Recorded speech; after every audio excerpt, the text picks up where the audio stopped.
시간이 시작되었습니다.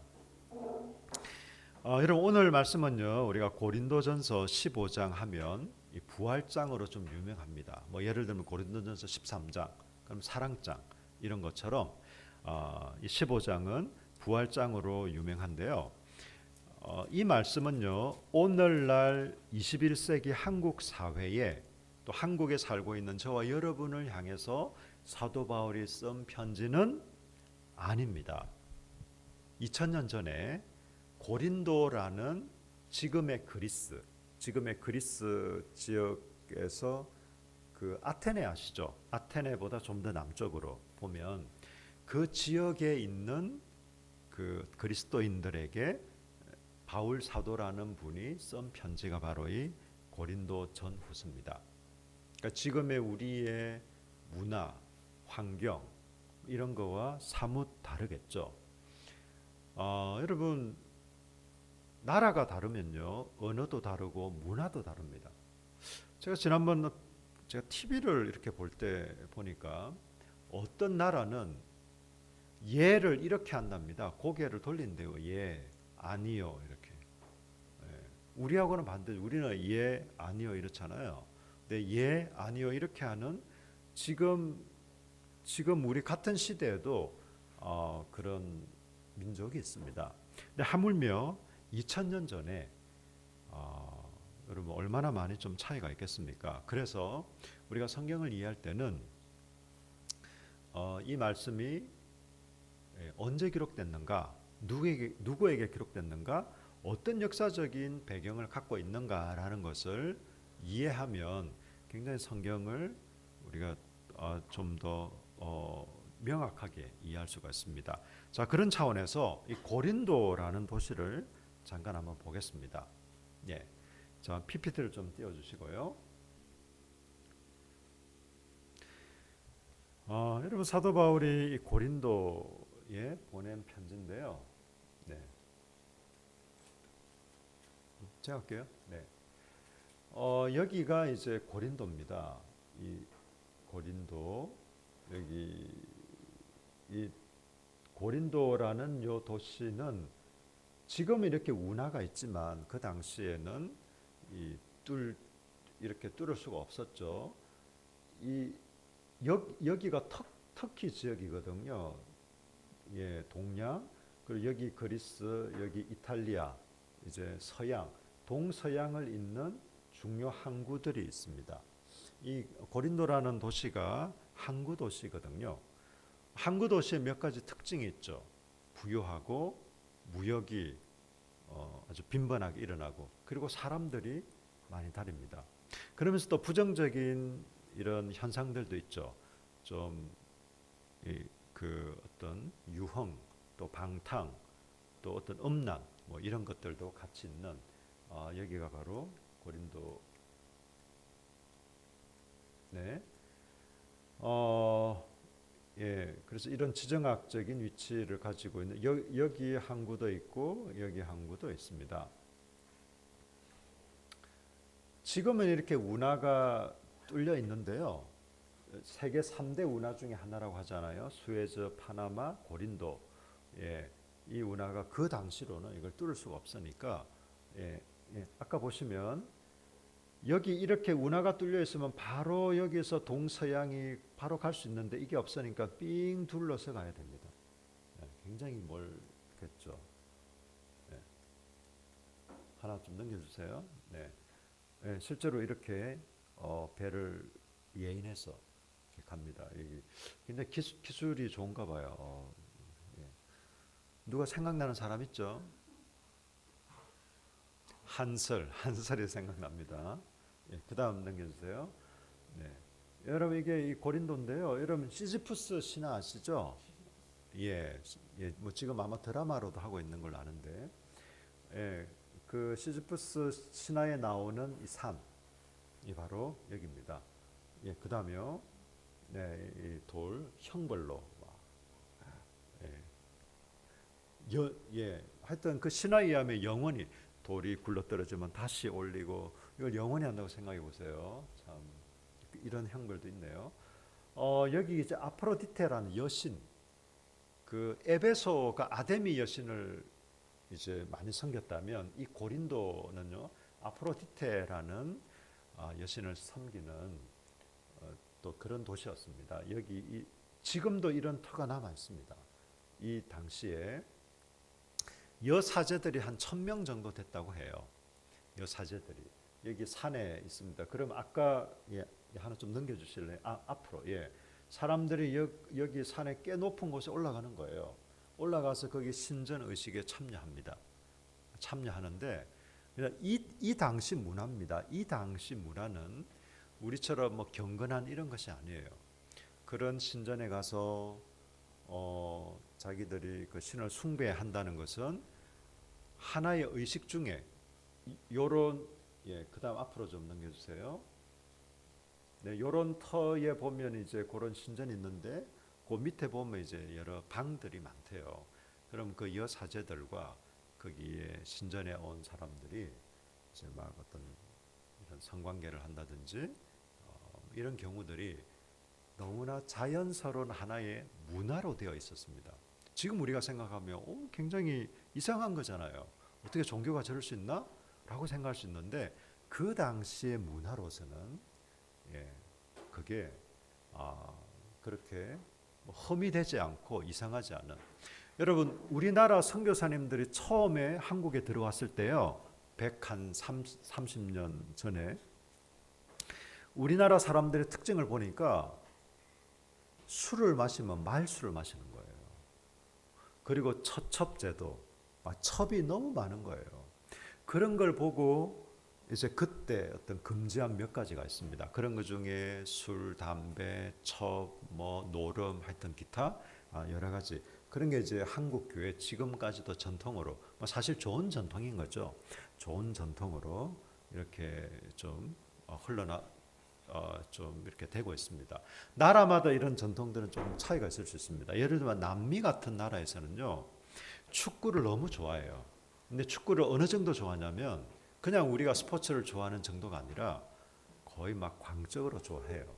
그래서 남미의 어떤 신실한 크리스찬들은 축구 자체가 나쁜 건 아니죠. 축구 자체가 뭐 나쁜 거겠습니까? 그러나 그 축구 문화, 또 축구를 너무 좋아하고 축구장에서 벌어지는 이런 것 때문에 축구장 가는 것을 좀 삼가하는 분위기가 있다고 합니다. 이런 건 나라마다 좀 차이가 있을 수 있는 거죠. 자, 그다음에요. 자, 여기 보면 이런 고린도라는 것을 우리가 생각하면 이런 좀 방탕하고 음란한 문화 또 그 당시에 고린도가 가지고 있던 항구 도시로 그 부유함을 가지고 있는 이런 도시였는데 또 하나 특징은요. 이 지금의 그리스잖아요. 그러니까 헬라 철학이 로마 제국 전역의 헬라 철학이 편만했었지만 특별히 이 그리스 지역은 헬라 철학의 거의 본거지라고 할 수 있죠. 어떤 아테네, 고린도 지역은 굉장히 그런 영향을 많이 받았습니다. 여러분 헬라 철학의 특징 중에 하나가 이겁니다. 영혼은 선하고 육체는 악하다. 이런 사상이 있었습니다. 그래서 여러분 영은 선하고 육은 악하다. 이런 사상이 있으니까요. 이 사람들이 부활을 받아들이는 게 특히 예수님 말씀하신 우리 몸이 부활한다 라는 것을 받아들이기가 상당히 힘들었다는 거예요. 여러분 어쩌면 이렇게 생각하실 수도 있어요. 아니 그거하고 성경이 얘기하는 거하고 그 당시 고린도라는 지역하고 무슨 상관이 있습니까? 라고 얘기할는지도 모르겠어요. 여러분 그러나 우리는요, 우리가 지금 한국 교회는 21세기 이 한국 사회에서 예수님을 믿고 살아가고 있습니다. 우리가 영향을 안 받을까요? 우리 한국 사회의 어떤 그 한국 사회 지금의 어떤 사상 문화에 우리가 압도되지는 않을지언정 영향은 받습니다. 어쩔 수 없습니다, 여러분. 이 당시도 마찬가지였다는 것이죠. 이 당시도 그 당시의 사람들이 생각하는 방식, 문화, 또 어떤 삶의 여러 가지 특징들이 제가 방금 말씀드린 물론 간략하게 그냥 이렇게 말씀드렸지만 이런 특징들이 있기 때문에 그 속에 살아가는 그리스도인들 역시도 그 영향을 안 받을 수가 없습니다. 이 고린도 지역의 사람들은요, 두 가지 큰 질문을 합니다. 부활에 대해서. 사도 바울은 지금 이 부활장, 특히 이제 15장에서 이 두 가지 질문에 대해서 대답을 하면서 또한 부활에 대해 명확하게 얘기하고 있습니다. 그 당시에 고린도 지역에 있는 성도들한테 부활에 대한 설명이지만, 가르침이지만, 또 이게 그리스도 안에서, 주 안에서 오늘날 저와 여러분에게도 동일하게 문화는 다르고 지금 생각의 차이, 여러 가지 삶의 방식의 차이는 있지만 부활에 대한 교훈의 어떤 본질은 다르지 않다라는 것입니다. 자, 그럼 이 당시 사람들은요, 어떤 질문을 했을까요? 자, 12절을 보십시오. 고린도전서 15장 12절. 자, 우리 다 같이 읽겠습니다. 한 목소리로 시작.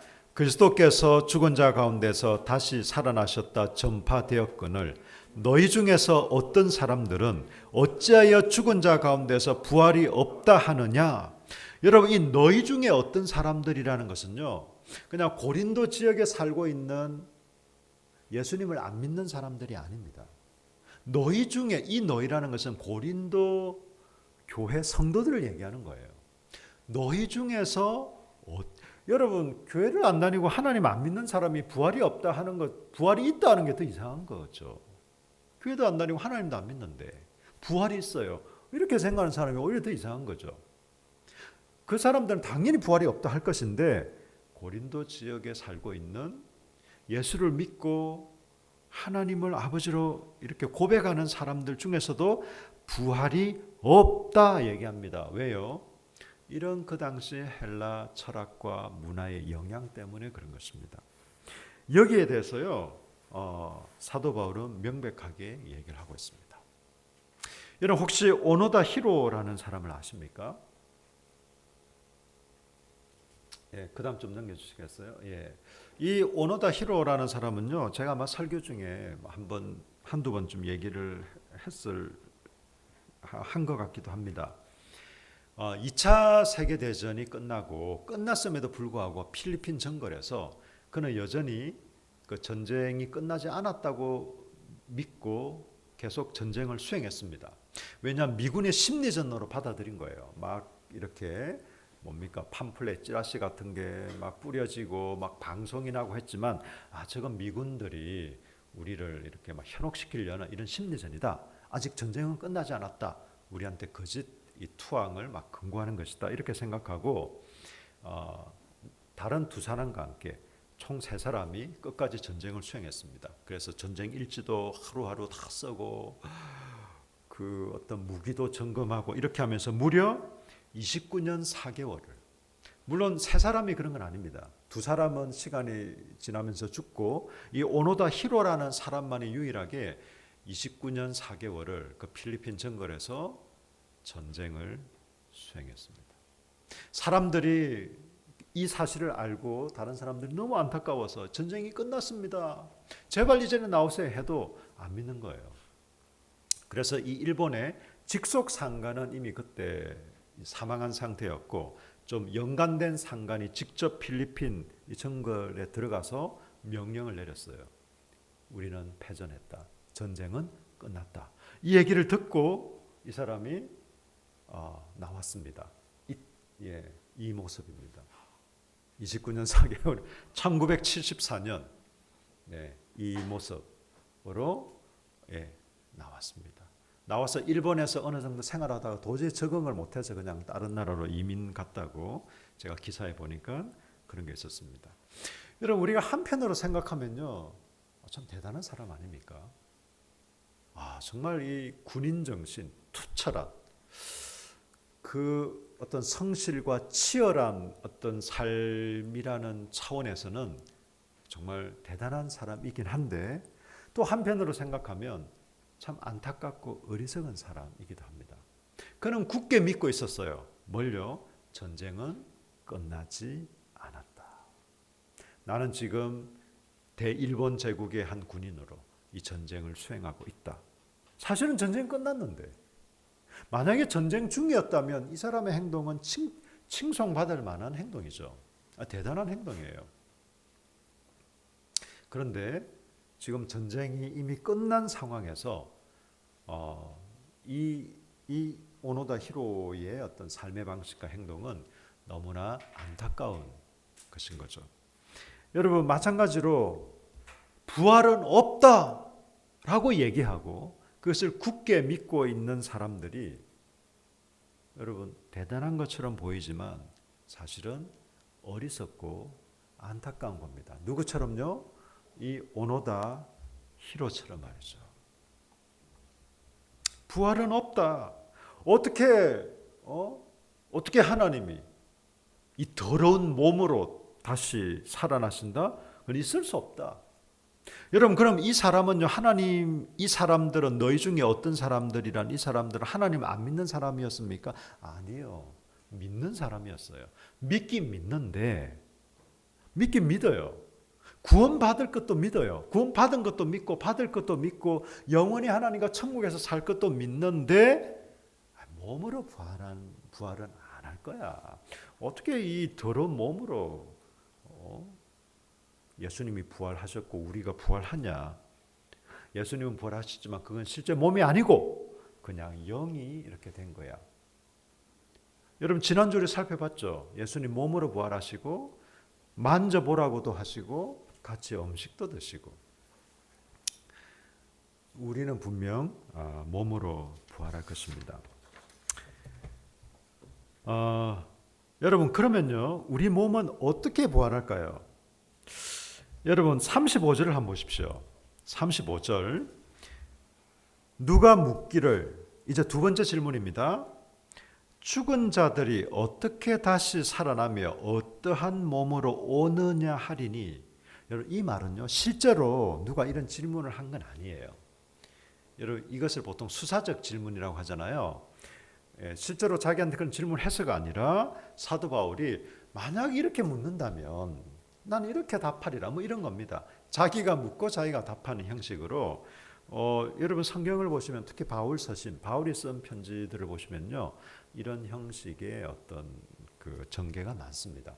뭐 로마서도 그렇고 갈라디아서도 그렇고, 뭐 누가 뭐 율법을 폐하느냐 그럴 수 없느니라, 뭐 이렇게 하면서 누가 묻기를 죽은 자들이 어떻게 다시 살아나며 어떠한 몸으로 오느냐. 아니, 뭐 죽은 사람이 어떻게 다시 살아나냐, 이게 말이 되냐. 그러면 몸으로 부활한다고 했는데 그럼 어떤 몸으로 그럼 살아난단 말이냐라는 것에 대해서 사도 바울은 씨앗 비유를 얘기하고 있습니다. 이건 비유가 아니라 물론 이제 이 씨앗 얘기를 통해서 우리 부활을 설명하는 거죠. 여러분 한번 보십시오.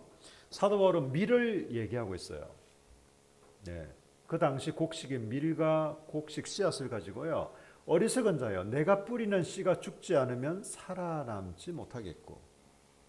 여러분, 씨앗을 뿌립니다. 밀의 씨앗이든 어떤 씨앗이든. 여러분, 씨앗을 뿌리면요 어떻게 되죠? 그 다음에요, 네, 이게 밀입니다. 밀. 이 자체가 생명이 있나요? 없어요. 이건 그냥 하나의 씨앗입니다. 뭐 살아있는 뭐 생물체도 아닙니다. 이 씨앗을요 땅에 뿌려요. 여러분, 우리 함께하는 그 주말 농장이 생긴 거 아세요? 우리 이제 김영식 성도님 한 300평 되는 거기에 우리 주말 농장, 우리가 기회 있으면 가서 같이 좀 농사도 짓고, 뭐 농사한다기보다 그냥 뭐 우리 그냥 재미삼아 또 같이 이렇게 짓기도 하고, 또 그런 걸로 아직은 코로나시긴 하지만 뭐 상치나 기타 이런 거 가지고 우리 식사할 때도 같이 먹기도 하고, 뭐 그럴 수도 있겠죠. 이 밀이 아까 밀 그 씨앗이 땅에 떨어지면요, 이렇게 어느 정도 자라납니다. 여러분, 농부가요 자기가 무슨 화학 반응을 일으키고 해서 이렇게 되는 게 아니에요. 이게 하나님의 창조 섭리고 질서입니다. 씨앗을 뿌렸을 뿐이에요, 땅에. 농부가 그냥 밤새도록 뭘 어떻게 한 게 아닙니다. 그러면 더 크게 이제 이렇게 되겠죠. 그러면 이게 밀입니다. 그 씨앗을 뿌렸을 뿐이에요. 이렇게 됐습니다. 그러면 여러분, 수박은요, 수박씨도 뭐 씨든 별 차이는 없을 거예요. 그 조그만 수박씨를 땅에 심었는데 수박이 열리는 겁니다. 뭐 사과도 마찬가지겠고 포도도 그렇겠고. 여러분 지금 사도 바울은 이런 이미지를 가지고 설명을 하는 거예요. 씨는 사실 뭐 살아 있다고도 할 수 없죠. 그건 이미 뭐 죽은 거잖아요. 땅에 뿌려졌어요. 죽었어요. 그런데 이런 형체, 이런 모양이 되듯이 우리 사람도 죽습니다, 분명. 흙으로 돌아갈 거예요. 그게 몇 년이든 100년 전에 죽은 분도 있고 1000년 전에 죽은 분도 계시고 지금 이 사도 바울의 시대 2000년 전에 죽은 분들도 계시겠지만 예수 그리스도가 다시 오실 때 어떻게 되느냐? 우리가 이런 모양으로 된다는 게 아니라 씨가 이렇게 열매를 맺듯이 우리는 부활의 몸을 입게 될 것이다라고 얘기하고 있습니다. 부활의 첫 열매가 누군가요? 예수님이죠. 사실 예수님 말고는 부활의 그 다음 열매는 없어요. 왜? 예수님이 다시 오실 때 모든 성도들이 일어날 거예요. 그러면 목사님 그 영혼은 그러면 아직 부활의 몸을 입기 전에 하나님 품속에 있습니다. 이건 다 성경에 나와 있는 거잖아요. 그렇죠? 우리가 죽으면 우리의 영혼은 하나님 품속으로. 그 품이 어떤지 이런 거 물어보지 마세요. 그건 저도 몰라요. 그러나 우리의 육체가 그래서 보통 서양에서는 화장을 처음에는 반대하고 매장, 왜냐하면 우리가 부활해서 주님 만나야 된다 이런 생각으로 거의 매장을 했다. 지금은 이제 거의 뭐 지구 자체가 생태계 자체가 그렇게 안 되니까 여러분 우리가 부활하는 것도 하나님의 능력인데 그게 그 매장을 했다고 해서 제대로 부활하고 화장을 하면 부활하지 못하고 여러분 그렇지 않습니다. 죽음을 얘기하는 게 좀 그렇긴 하지만 마음껏 화장하셔도 됩니다. 네, 하여튼 우리 주 예수 그리스도께서 다시 오실 때 우리 부활의 첫 열매 되신 우리 주 예수 그리스도처럼 그런 영광스러운 부활의 몸을 입게 될 것이에요. 아직 안 끝났습니다. 왜 이러시나요? 네, 자, 그다음에요. 42절과 42절부터 44절까지는 사도 바울이 이렇게 얘기합니다. 현재 몸이고 이 부활의 몸이에요. 씨앗을 심었을 때 열매를 맺듯이 썩을 것으로 심고 썩지 않을 것으로 거둘 것이다. 욕된 것으로 심고 영광스러운 것으로 거둘 것이다. 약한 것으로 심고 강한 것으로 거둘 것이다. 육의 몸으로 심고 신령한 몸으로 거둘 것이다. 다 같은 말입니다. 같은 말. 욕된 거 약한 거랑 뭐 몸은 욕되고 약한 거 영혼은 뭐 그게 아니라 우리가 결국 죽게 될 것이다. 그럼 우리 몸은 다 흙으로 돌아가고 다 썩어서 없어질 것이다. 이런 면에서 썩고 욕되고 약하다 이 말입니다. 이 육의 몸이 이제는 썩지 않을 거예요. 여러분 우리 천국에서는요 직업이 의료에 관련된 직업은 없어질 거예요. 목사, 선교사도 아마 없어질 겁니다. 여러분, 그런데 한 가지 기억하십시오. 여러분 천국에 가시면 나는 놀고 먹을 거야. 여러분 그건 비성경적인 생각입니다. 생계를 위해서 일하지는 않을 거예요. 여러분 천국에 가셔도. 그렇지만 여러분 할 일 없이 그냥 빈둥거리는 것은 오히려 좋은 게 아니에요, 여러분. 사람이 어떤 일이든 물론 이제 뭐 어떤 경제 활동에 관계된 일도 그렇지만 경제 활동이든 아니든 여러분 사람은 일을 하는 게 행복한 거예요. 땀을 흘리는 게 행복한 겁니다. 물론 이제 저하고 수명이나 이런 좀 땀을 흘리는 게 부족하다는 게 그 잠깐 몇 시간 했는데 막 장단지가 땡기고 정말 우리 저질 체력 반성을 좀 많이 하고 있습니다. 어쨌든 여러분 우리가 땀을 흘리는 것도 굉장히 좋은 거예요.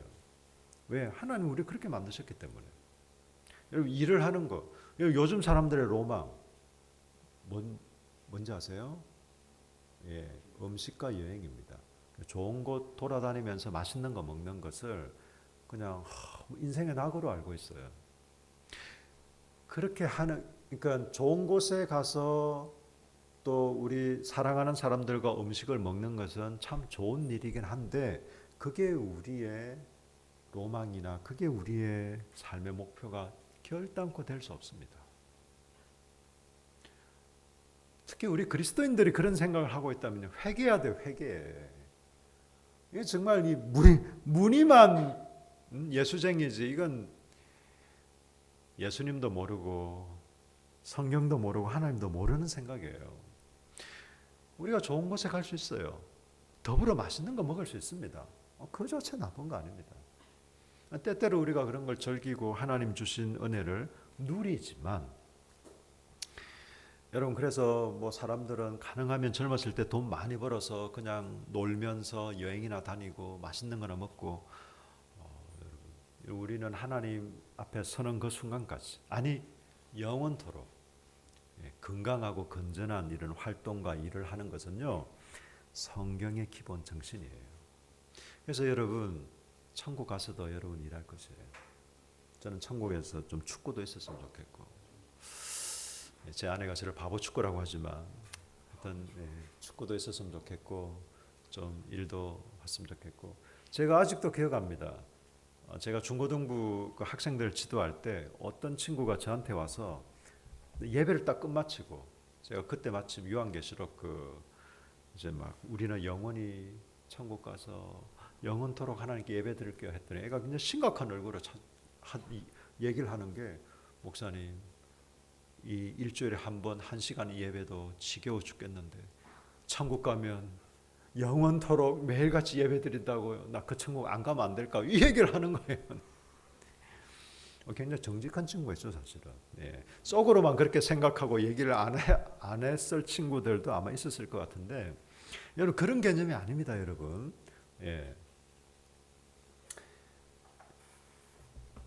자, 제가 이제 마지막 세 번째 강조하고 싶은 것은 이것입니다. 이게 부활입니다. 자, 그러면요.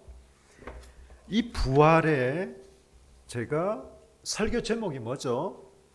부활은 이미 시작되었습니다. 제가 왜 이 말씀을 드릴까요? 사도 바울처럼 사도 바울은 그 고린도 교회 성도들이 볼 때 몸의 부활에 대해서 상당히 의구심도 가지고 있었고 또 막 회의도 하고 뭐 이거 아니지 않느냐 막 이런 좀 논란도 있었고 이런 상태에서 사도 바울이 이 부활에 대해 얘기했지만 지금 우리 교회 성도님 가운데 뭐 목사님 정말 부활이 있을까요? 우리 몸이 부활한다는 게 말이 됩니까? 뭐 이런 사람은 없습니다. 적어도 뭐 속으로 그렇게 생각하는지 모르겠지만 그래서 제가 그런 점은 그냥 여기 오늘 설교 본문에 나와 있기 때문에 제가 좀 말씀드린 거고 저 정말 강조하고 싶은 것은 이 세 번째입니다. 자, 한번 PPT 넘겨주실래요? 부활은 미래에 일어날 일입니다. 그죠? 여러분 부활하셨나요? 부활 안 하셨죠? 왜? 죽지도 않았는데 어떻게 부활하겠습니까? 부활은 분명 미래에 일어날 사건이고 일이지만 그렇다면 현재 우리에게 어떤 의미가 있을까요? 부활은 미래에 일어날 일인데 지금 현재 저와 여러분에게 목사님 그런 식으로 자꾸 따지면 어떻게 해요? 부활절은 그냥 하나의 기독교의 중요한 뭐 절기니까 그냥 대충 지나간 건데 그걸 가지고 뭘 그렇게 인생 그렇게 살면 얼마나 피곤한지 아세요? 막 혹시 이렇게 이런 질문 하지 마시길 바랍니다. 여러분 이 부활은요 미래에 일어날 겁니다. 그렇다면 오늘 우리에게 어떤 의미가 있을까요? 그 다음에요 로마서 6장 16절을 우리 같이 한번 읽어보겠습니다. 시작. 또한 너희 지체를 불의의 무기로 죄에게 내주지 말고 오직 너희 자신을 죽은 자 가운데서 다시 살아난 자 같이 하나님께 드리며 너희 지체를 의의 무기로 하나님께 드리라. 아멘. 여러분 사도 바울이 지금 이렇게 말하고 있어요. 너희 지체를 너희 사지를 몸을 얘기하는 겁니다. 불의의 무기로 죄에게 내주지 말고 죄 짓는 데 쓰지 말고 너네 몸을 오직 너희 자신을 하나님께 의의 무기로 드려라. 하나님을 영광스럽게 하고 우리 이웃을 사랑하고 섬기는 정말 이 귀하고 복된 도구로 무엇을요? 너희의 생각을 너희의 마음을 아니요 너희 몸뚱아리를 근데 여러분 그 설명 가운데 이렇게 얘기하고 있습니다. 죽은 자 가운데서 다시 살아난 자 같이. 이 말이 뭡니까? 죽은 자 가운데서 다시 살아난 자. 예수님이시고 부활이죠, 부활. 예. 너희 자신을 부활한 것 같은 사람으로 여기라는 거예요. 여러분, 우리는 이미 우리는 부활을 안 했어요. 그러나 부활한 것 같은 상태입니다. 여러분, 마치 이거와 같아요. 어떤 부모가 유산을 상속했어요. 10억. 10억을 상속했어요. 대신 내가 죽고 나면 이것은 네 돈이 될 거야. 상속 다 유서를 작성했어요. 그러나 부모님이 살아있을 때는 아직 그 돈은 자기 돈은 아니야. 소유는 다른 사람은 쓸 수 없어. 그래서 그 서류상으로는 자기께 맞아요. 실제로 자기가 사용을 하려면 부모님이 죽어야 돼요. 그죠? 그게 유산이잖아요. 그런 것처럼 우리는 사실 죽지도 않았는데 당연히 부활도 안 했죠. 그렇지만 우리가 예수 그리스도를 믿고 하나님의 자녀 되었다라는 것은요, 이미 이 부활에 대한 분명한 확실성, 확신, 또 반드시 그렇게 될 것이기 때문에 우리는 이미 부활한 것과 같은 상태라고 얘기를 하는 겁니다. 네, 지금 현재 우리가 부활했다는 게 부활한 상태라는 게 아니고, 너희 자신을 죽은 자 가운데 다시 살아난 것 같이 부활의 몸을 입고 있는 것처럼 살아라 이 말이에요. 그런 것처럼 너희 지체를, 너희 사지를, 너희 몸뚱아리를 하나님께 너희 지체를 의의 무기로 하나님께 드리라는 겁니다. 우리가 일상을 살아갈 때 이런 삶을 산다는 겁니다, 여러분. 그 다음에요. 로마서 5장 2절 같이 읽겠습니다. 시작.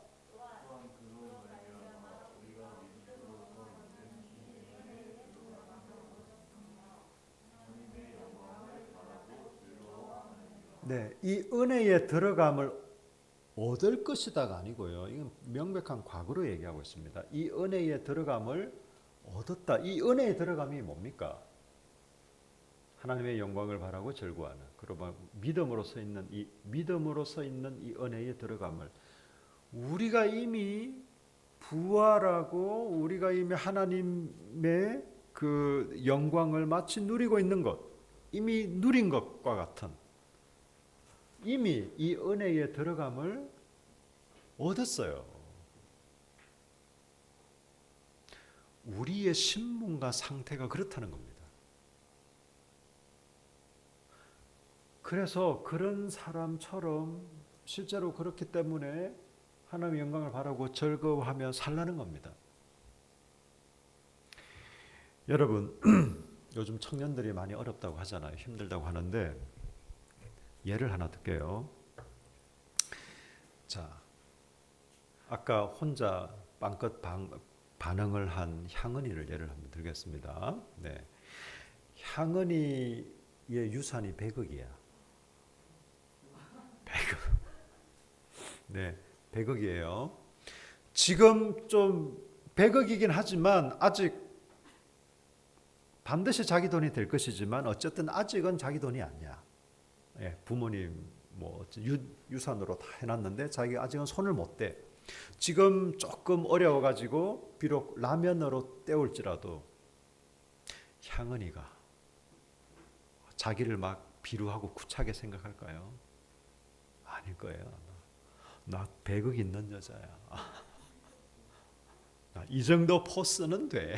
이렇게 하면서 라면을 먹더라도 내가 지금 라면 먹고 있는 거 이거야 뭐 껌이지 뭐 하면서 우리가 그런 겁니다, 여러분.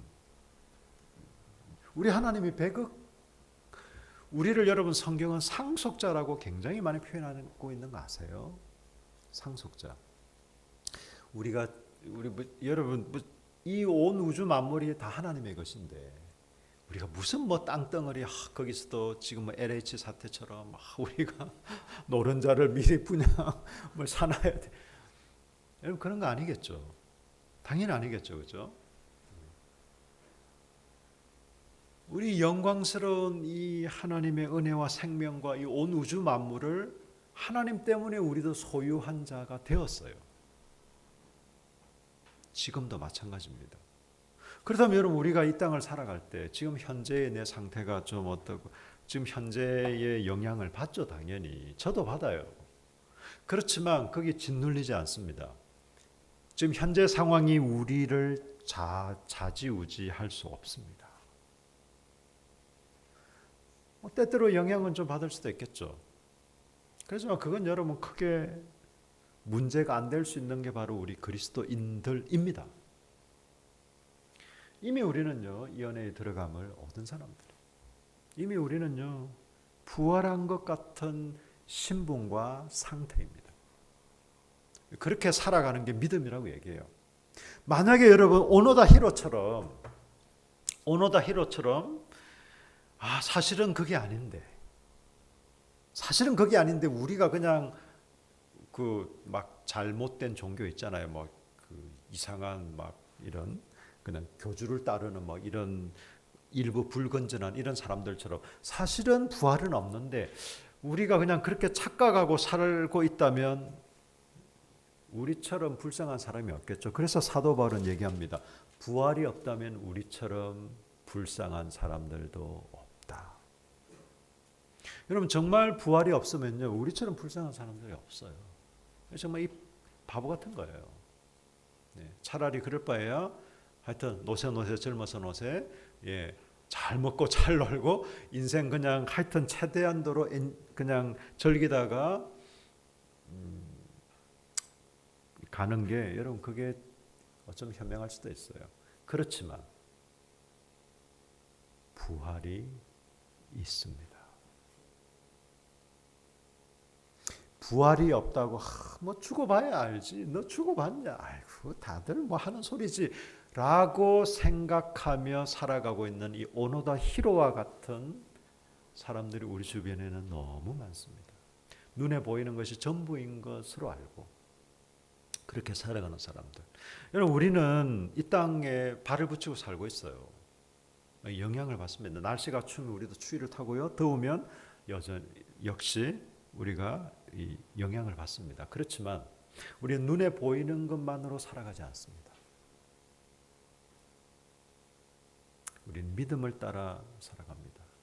그래서요, not by sight, but by faith. 눈에 보이는 것으로 살지 않고 믿음을 따라 살아갑니다. 그런 사람들이 바로 그리스도인입니다. 여러분 저는 이 부활주의를 지나면서 또 이번 주까지 이 부활에 대한 말씀을 준비하면서 좀 그런 마음이 들었습니다. 우리가 정말 1년 52주를 1년 365일을 이런 부활의 마음으로 이 부활의 굳건한 믿음 안에서 부활의 이 신앙으로 살아가고 있는가? 저는 사도 바울의 결론으로 오늘 설교 말씀을 마치고자 합니다. 58절에 이렇게 말하고 있습니다. 58절 같이 한번 읽을까요? 고린도전서 15장 58절입니다. 우리 다 같이 읽겠습니다. 시작. 그러므로 내 사랑하는 형제들아 견실하며 흔들리지 말고 항상 주의 일에 힘쓰는 자들이 되라. 이는 너희 수고가 주 안에서 헛되지 않은 줄 알미라. 사도 바울이 이 부활에 대한 얘기를 길게 여러분 58절입니다. 이 15장이에요. 이렇게 길게 얘기하고 결론으로 이런 얘기를 했습니다. 우리를 부활에 참여케 하신 하나님께 여러분 우리 감사하십시다. 그리고 부활은 이미 시작되었습니다. 여러분 부활을 누리며 흔들리지 마십시오. 여러분 세상에서는요 여러 가지로 속삭입니다. 그게 아니야. 인생은 그게 아니야. 기회가 왔을 때 잡아야 되는 거야. 왜 그냥 눈 꾹 감아도 그냥 괜찮아. 뭐 그런 게 뭐 중요해. 네 인생이 중요한 거야. 뭐 이렇게 하면서 그냥 온갖 달콤한 말들을 속삭입니다. 젊었을 때 그런 걸 해봐야지. 언제 해보겠어. 막 이렇게 속삭이기도 합니다. 흔들리지 마십시오, 여러분. 우리가 붙들고 있는 이 진리를 흔들리지 않고 굳건하게 붙들고 하나님 나라의 일에 더욱 힘쓰기 바랍니다. 저는 여러분 하나님 나라의 일이라는 게 꼭 교회에 열심히 참석하는 것만을 의미한다고 생각하지 않습니다. 우리가 공동체 예배를 소중하게 생각하고 또 우리의 교제와 우리 함께하는 교회의 어떤 한 가족됨으로써 우리가 활동하는 이 모든 것을 저는 소중하게 여겨야 된다고 확신합니다. 반드시 그렇게 해야 될 것이에요. 그렇지만 그것으로 이 하나님 나라의 모든 일은 아닙니다. 여러분이 학생이면 학생으로, 또 일반 사회인이면 직장에서는 직장에서, 가정에서, 또 학교에서, 어쨌든 여러분의 삶의 모든 일주일의 모든 날들이, 하루 24시간의 모든 시간들이 어디에 있든지 여러분의 모든 곳에서 여러분 하나님의 통치와 다스림을 따라 순종하고 믿음으로 살아가는 이것이 바로 하나님 나라의 일에 힘쓰는 것입니다. 여러분 흔들리지 말고 굳건하게 이 하나님 나라에 힘쓰는 저와 여러분 되시기를 예수님 이름으로 축복합니다.